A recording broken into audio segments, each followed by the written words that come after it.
Coming up in the news tonight, an international relief organization preparing to leave Grand Bahama. The local tourism manager making an appeal to residents. And the Governor General on island for the funeral of Mrs. Sandra Moore.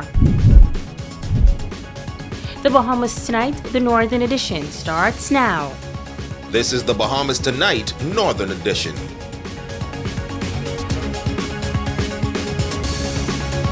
This is the Bahamas Tonight, the Northern Edition. Good evening, all. I'm Megan Shepard. Thank you so much for tuning in. An international relief organization preparing to end one of their missions on the islands of Grand Bahama and Abaco. IsraAid has been instrumental in donating items to various organizations immediately after the passage of Hurricane Dorian. This morning, the organization held a closing out ceremony at the Pelican Bay Resort, where they shared their efforts to date on both islands and the way forward. Italia Hall was there. IsraAid was on the ground in the northern Bahamas shortly after Hurricane Dorian, assisting with relief efforts on Grand Bahama and Abaco. The organizations say they saw the need to deliver safe drinking water on both islands and partnered with the Grand Bahama Utility Company and the Bahamas Water and Sewerage Company to build a groundwater system. WASH Program Coordinator Dr. Anselino Davis sharing more about the groundwater system project. With the goal of helping the Grand Bahama Utility Company and the Water and Sewage Corporation learn more about the changes to our groundwater and to track future changes in a way that would make it easier to adapt to those changes. The program was supported, as we've mentioned already, by UMCOR, the United Methodist Church. CEO of the organization, Yotam Pulser, giving brief remarks via Zoom, sharing the organization's efforts on the islands to date and the importance of partnerships. WASH Program Manager Gil Huberman says the WASH program will come to an end in October 2021.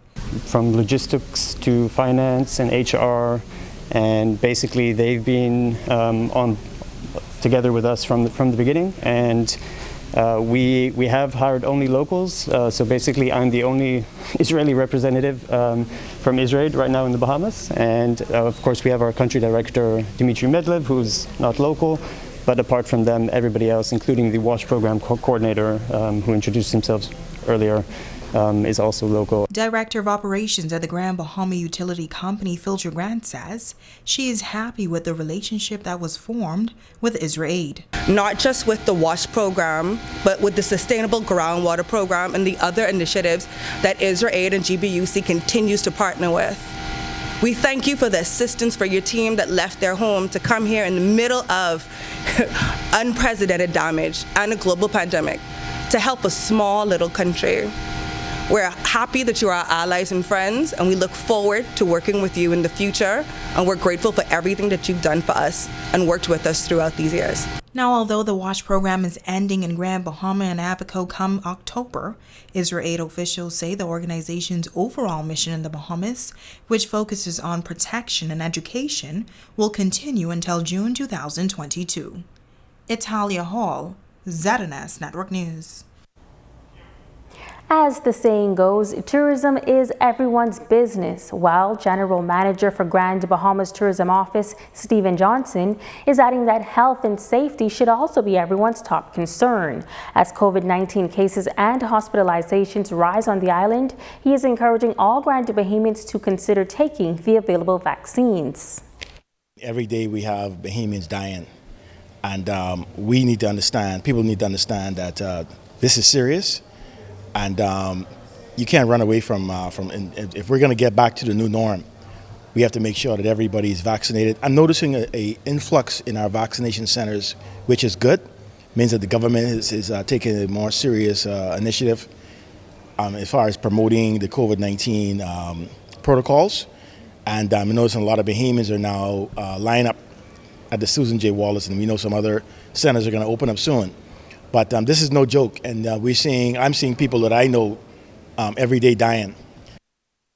Johnson says he believes that the sooner the numbers stabilize throughout the country, the more freedom residents and businesses will be able to enjoy, which will lead to a return to economic normalcy. Now, the Centers for Disease Control and Prevention has placed the Bahamas on the do not travel list. To this, Johnson says that the country must do its part in remaining safe. Right now we have the 9 o'clock curfew, and if we can keep our numbers down, then obviously persons are allowed to open their businesses a little bit later, and so whilst we want economic stability and want everybody to make money, we want to keep everybody safe. And so for us, safety is most important, even though persons want to make money. And so we've got to definitely keep the numbers down. You've seen the warnings from CDC, and obviously it was as a shocker to all of us. But now we have to do the right thing now to keep everybody safe and to exercise all the safety protocols of the Bahamas government has issued. The Governor General, government officials, family, and friends of the late Sandra Moore gathering for a requiem mass in celebration of her life. Tonight, she's being remembered as a woman whose life story is an inspiration to her family and an everlasting memory to all. The service taking place at the Church of the Good Shepherd in Pinders Point this morning. Remiko Knowles was there.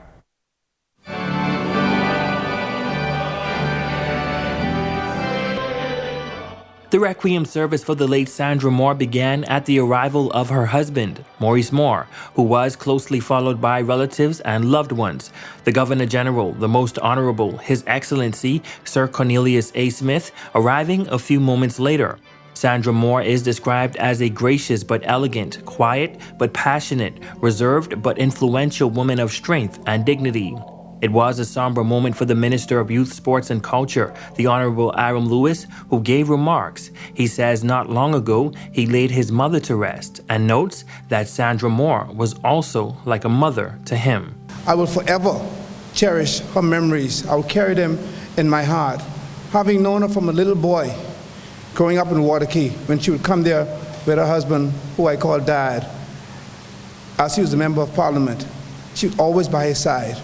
Always very supportive, and it brought me great pleasure having called her or him my MP to one day serve in Parliament as her Member of Parliament. The order of the service included hymns of faith and customs of the Catholic faith. Governor General of the Bahamas, the Most Honorable His Excellency Sir Cornelius A. Smith, encouraged those in attendance not to dwell on the absence of Sandra Moore, but rather on the great times they shared with her. He says she was not only the matriarch of the Moore family, but also the Pinders Point community. I believe that Shakespeare put it best when he said that we all actors on the stage of life. We all make our entrances and our exits.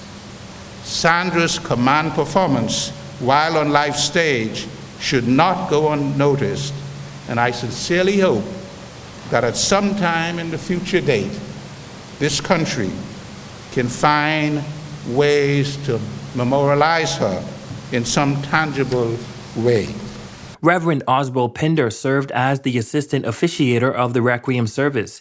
He says the late Sandra Moore's life is an exact representation of the scripture found in Proverbs 31. Proverbs 31 tells us, she is more precious than jewels. Secondly, she is a good wife. Thirdly, she is a homemaker. Oh, I can find out what again now. Thirdly, Proverbs 31 tells us, she is a homemaker. Now following the service, the body of the late Sandra Moore was laid to rest at Pinders Point Public Cemetery. Remiko Knowles, ZNS Network News. The Ministry of National Security's Rehabilitation of Offenders Committee, launched in July of 2019, is giving first-time offenders and young persons who qualify under the Rehabilitation of Offenders Act the opportunity to have criminal offenses expunged from their records. Today, those applicants on Grand Bahama had an opportunity to meet with the committee in hopes of having their offenses expunged. Jamila Mizik reports. It is seen as a golden opportunity for many young persons to have criminal offenses expunged from their record. The Rehabilitation of Offenders Committee interviewing those individuals who are fighting for a second chance. Committee Chair for the Northern Bahamas, Dudley said. Today is a historic day for Grand Bahama. We're dealing with first offenders, small marijuana case, small grievous harm cases here on Grand Bahama. It's never been done, so because of COVID-19, we have to do it through Zoom. But today is a great day for the island. First of all, I want to say a special thank you to Minister Marvin Dames, and a great initiative with the government put in place to give people a second chance. Said says the applicants were excited that they finally have a chance to move on from their mistakes. However, he is sharing this advice. There's a lot of folks who normally go to court, plead guilty because they say they don't want to waste the court time, and they don't realize it's on your record.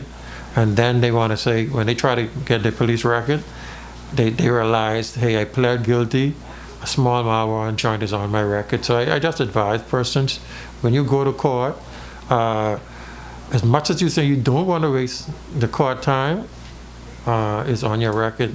Then a lot of young people commit crime offenses when they're younger, when they get a little older and their family wants to travel and they realize they can't travel. So that is my advice to a lot of young men who committing, small offenses. Think before you act, because a decision you make will affect you later.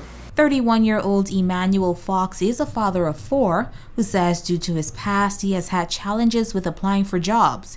He says he became emotional knowing that he may have a chance to be a productive citizen in society. This morning when Mr. Dudley called me, it brought tears down inside my eyes because I was waiting so long for just a little opportunity for a next chance. Right now, at the point of my life, I is a young man who is cut a yard, because right now that is the only way for me to see any income coming in for my family and for my household. A steady job is everything, because you ain't too sure if you might be able to cut a yard, especially if it's a rainy season. So I really thank the committee just for giving me and seeing a little hope where the government and y'all still looking out for us, and I really thank y'all for that.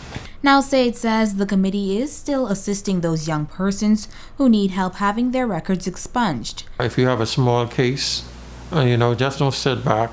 You can always contact us at the center. The center number is 352-1206, and my cell number is 441-1229.